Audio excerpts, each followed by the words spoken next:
কি হয়ে তোকে তো খুব চিন্তিত মনে হচ্ছে। তুই দাঁড়া, আমি এসে সব বলছি। কি হয়েছে ভাই?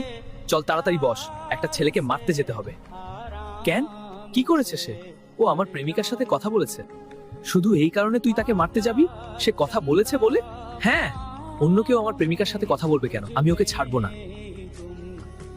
আচ্ছা ঠিক আছে, এক কাজ কর, আমার গার্লফ্রেন্ডের নাম্বারটা নেই। কেন এসব কি বলছিস? তুই আগে নাম্বারটা নে।